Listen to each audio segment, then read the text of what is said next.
Hey, and welcome back. Kill the Cat Radio, episode 31. Can't believe we've done those. I say that every time. I think it started in late March of 2023. Now it is December 2023. Time has flown. Wow, I think this might even be the last show of this year. But this is Sharp Teeth. My name is Matthew Diabate. As you can see, nothing much has changed around here. That old Peavy I got over here, she's still kicking around. We got the black hat on the wall for good luck. Don't put them on beds. Remember that scene in Drugstore Cowboy, right? Don't put anything on beds. Never a hat on a bed. It's bad luck. That means someone's going to die. Hat on a wall, though, totally cool. We've got our script right here. Yep, going back to just handwriting. I don't know. I just wanted to kind of take it back. The last couple episodes, I sort of winged it. Now we've got, some rules here, because rules are important. Rules are important. I want to welcome back all of our 79 subscribers. Thank you so much for subscribing. If you haven't already subscribed to Kill the Cat Radio, Sharp Teeth, then subscribe below. Please, totally free to you, and you can watch me anytime and see the entire history of this bizarre experiment that started really during COVID. We were doing the 2 mics where people would come over and do interviews with me, and I started learning the gear,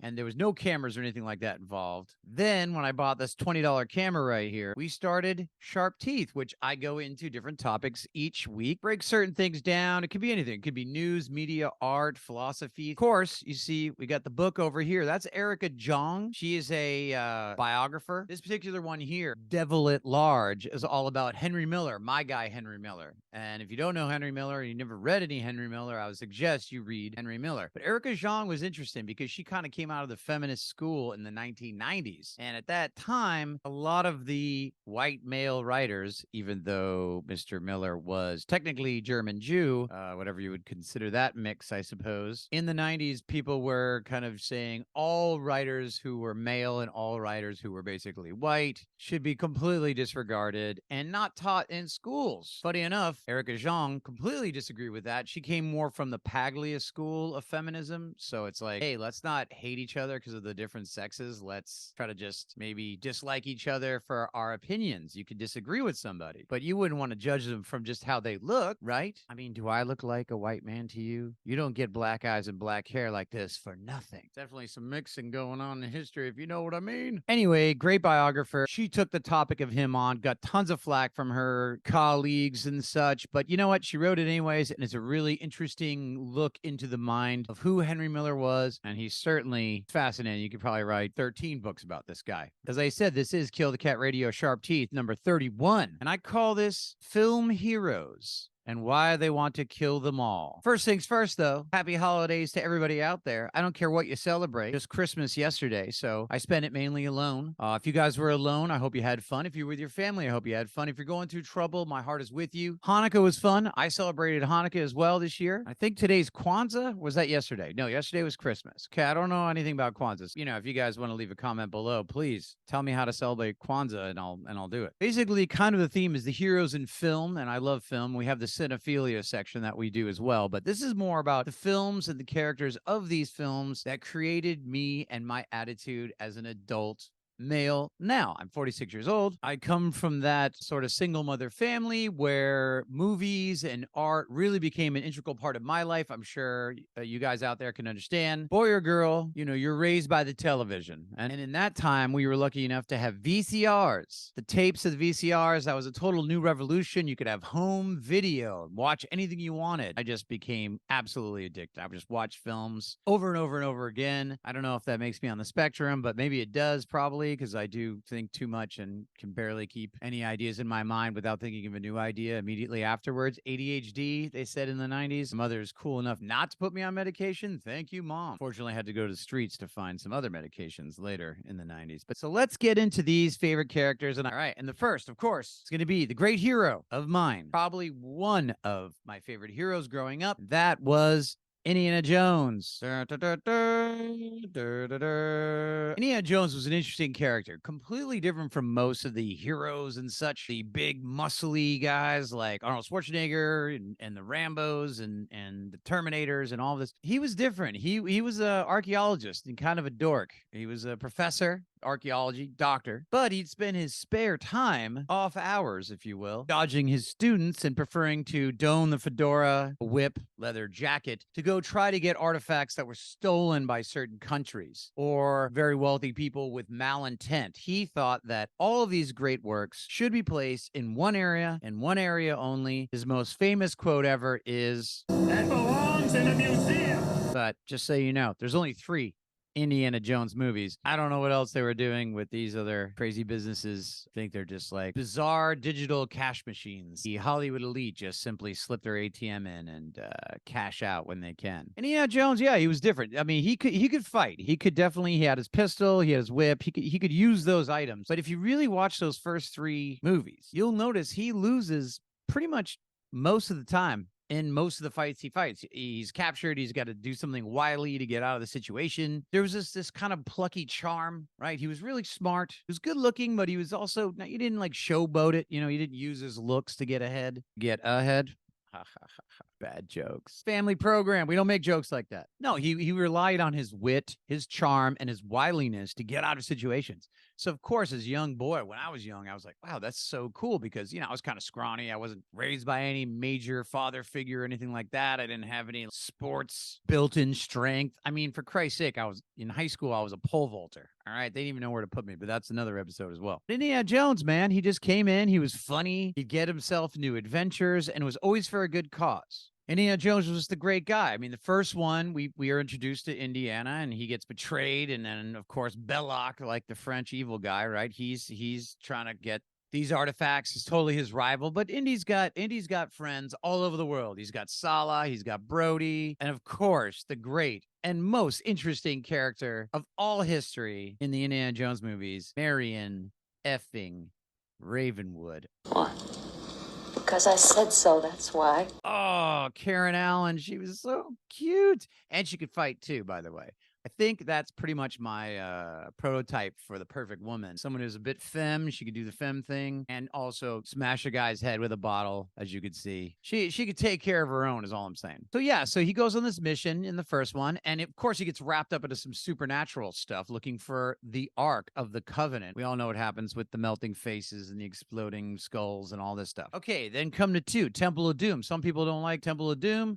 They say it's a little darker. It doesn't really fit the pattern of the first movie. I disagree. I think it's just as good as any other movies. Also supernatural. People are taking out people's hearts. Crazy priests from kind of a death cult. It's kind of an interesting twist on the whole thing, but action adventure. And he gets beat up a lot again. I mean, he just cannot stop getting beat up. Kind of funny, but he always figures out a way to get out, get what needs to be done, save the people around him. And that, my friends, is a hero. Why do you want to kill the heroes? Why, Hollywood? Why? What new heroes will you supplant them with? And speaking of heroes, and certainly a franchise that's been overdone and overused way too much, we come to another character that made me a man when I was a young boy, and that would be John M. McClane. Welcome to the party, pal. I'm talking about the Die Hard movie. Now, everybody's saying it's the ultimate Christmas movie, and it is. It actually is a Christmas movie. I'm sorry to say, but even the little sleigh bells are there. You got Run DMC rapping. I bought that tape. That's how I even got into rap. I didn't know anything. Skinny little kid from small town of Rhode Island. Where am I supposed to know about Hollis, Queens? You know what I'm saying? No, John McClane. I mean, he's a cop. All right, so he's a tough guy. He's busting criminals in New York City. He's got to go out and try to make peace with the ex-wife, Bonnie Bedelia. I never could be attracted to a woman with shoulder pads. It was that weird thing that the girls were doing in the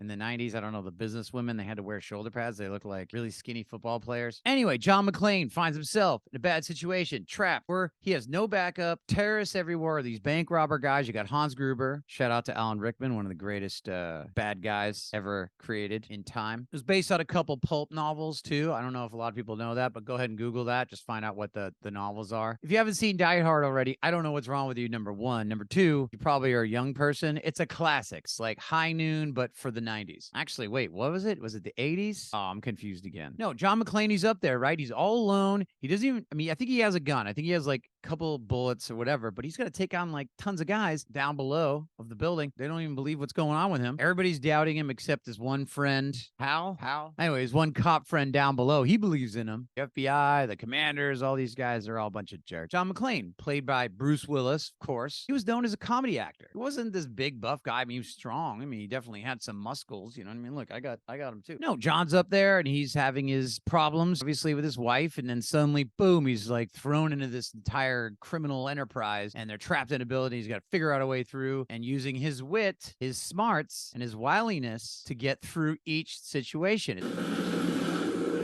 I'm on your side, you assholes! Perfect. It's great. It's the same thing. So John McClane, Die Hard, obviously awesome. John McTiernan, one of the greatest directors, action directors. He did The Predator. Or no, I'm sorry, not The Predator, because that's Predator. This guy was amazing. John McTiernan, man. Like, what a great director. John McClane, yippee-ki-yay, motherfucker, is what I say. But again, going back, it's the guy who didn't win every fight, but he found a way through kind of the power structures to get ahead and save the day. Again, heroes. We'll go into what happened to our heroes in the Creep of the Week. We got two more characters to talk about. Obviously, one of my favorite guys of all the world and all the movies of the 80s. It's from the John Hughes sensation and cult classic, Ferris Bueller's Day Off. Ferris fucking Bueller. How could I possibly be expected to handle school on a day like this? Love this guy. He was a young guy. He was in high school. He was smarter than everybody else. People respected him, and he just wanted a day off today. He's gonna graduate soon. He's gonna be leaving to college, maybe. Sloane, his girlfriend, played by the amazing Mia Sara, I think. Anyways, and he's got his buddy Cameron, played by Alan Ruck, a great actor, but he's like really, he's always tense. Everybody knows that guy, right? That was probably more me in high school than Ferris Bueller in high school. Again, these are heroes. I mean, you know, in high school, I certainly wasn't going to get artifacts or protecting the Nakatomi building from terrorists in high school, let alone wearing interesting leopard print leather vests as Ferris Bueller dons in this film. No, it wasn't anything like that at all. In fact, I was just scrawny, probably with a bad ponytail and a trench coat. It was the 90s, man. It was rough. But Ferris Bueller was perfect because he basically outsmarted the principal, Rooney, and he was able to have his day off. All he wanted to do was show some people a good time. Cameron's depressed. His lady Sloane, she's down with it, but you know, they're scared for their future. Beautiful sequence with the painting, right? Cameron's moment in the Chicago Museum.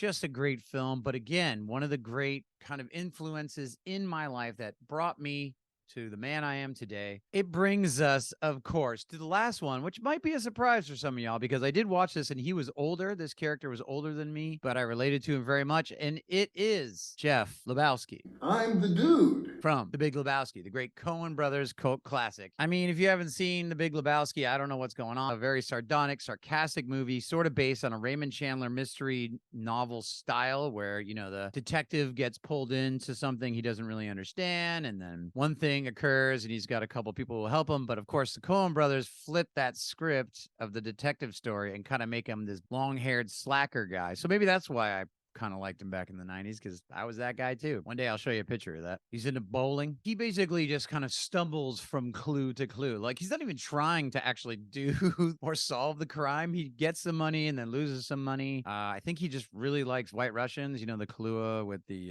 the vodka with the Kahlua with a little cream, you know. It's got to be real cream. It's got to be heavy cream. It can't be like half and half, all right? If you want to do a White Russian, you got to do vodka, Kahlua, black Kahlua, and heavy cream. It's got to be that. But you don't want to put too much because it'll get too thick. So yeah, so Lebowski just wants to hang out, smoke a lot of reefer, chill, and gets pulled into these adventures. Somehow makes it out in the end. Everything ends up being back to normal. He restores the balance. And the whole thing kind of is about this sort of Zen quality in your heart here and in your mind. I talked about that before. Sometimes it's the best to kind of connect those two and keep a nice even keel appearance. It's like a Buddhistic kind of move. I even heard somewhere that there's actually cults to Lebowski because it's a certain interesting version of the Zen philosophy. So that's kind of an interesting thing that a modern pop movie can start a religious movement. A very peaceful one, okay? Very peaceful, very chill. What do all these heroes have in common? It's all about people, men, especially to younger boys, but I'm sure women could be interested in this too in a certain kind of like fly by the seat of their pants sort of way. No No pun intended. No, it's about human beings who use their minds, their sly tongue, and their wiliness getting in trouble somehow, but then somehow getting out of trouble using their intelligence, definite courage in some way or another, and a nice little bit of luck. That's what they all got in common. And for a young guy like me, who's primarily alone, it was a very inspirational thing for me. And I think that these male characters, and that's what made me kind of the man I am today. Okay, which leads me to the creep of the week. Yes, that's right. Creep of the week does not have to be a person, place, or thing. It merely has to be something that just rubs me or the world the wrong way. Somebody is weird,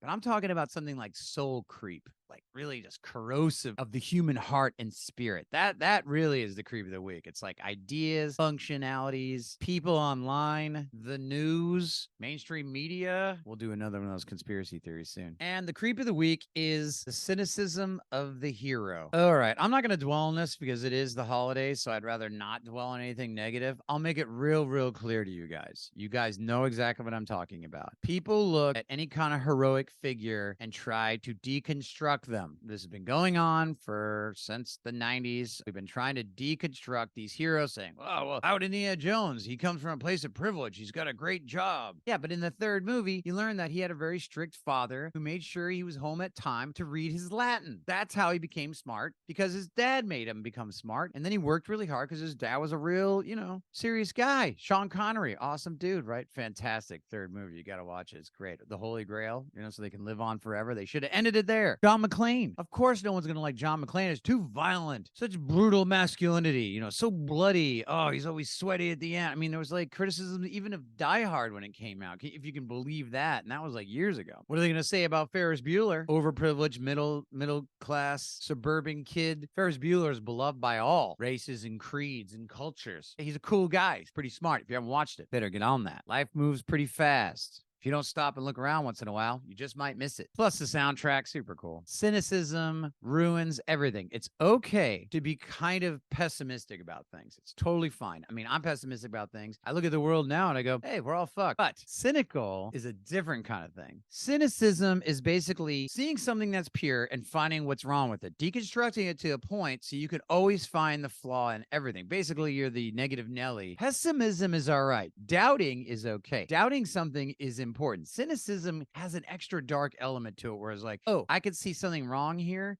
and there's no coming back from it. Pessimism is like, I could see something wrong here, so let's make it better. That's actually what being critical means. You can be critical of something, and that's okay. Cynicism means it's all done already. It's finished. We're done. Jump off a cliff. Go kill yourself. Terrible stuff. But that's what those four guys got in common, those characters. And I cannot think of any character right now in modern films that represent that kind of heroic quality, where they have a problem, they have to face the problem, and they become better because of facing the problem. But yeah, cynicism, deconstruction, it's interesting to deconstruct some things, dismantle it like you would take apart a car engine or something, but to just leave it in pieces. As they say, it's always easier to destroy something than create something. Which leads us to the talkback section, where you put your comments about anything I said today. Leave them below. Say hi. Say whatever you want. I guess I have a talkback for you. Who are your heroes? Maybe have interesting characters that have changed your life. Write them down in the comment section. I'd like to know. Be your own hero. But this is about why heroes seem to be diminished in our society currently. I'll leave it up to you guys. I'm not going to speculate on it. I have some ideas. There are people way more interesting than me that have the answers to these questions. I am merely telling you guys the four characters that I think influence my personality, because I am exactly that. Be your own hero, guys. All right, be your own hero. But yes, thank you so much for coming back. This is Kill the Cat Radio, Sharp Teeth, episode 31. 2023 has been a hell of a year. 2024 is going to get weirder. I already know that. I have inside scoops on these things. I love all you guys. My name is Matthew Diabate, and please join me next week, next Tuesday, when it is going to be the new year. Stay safe and stay curious.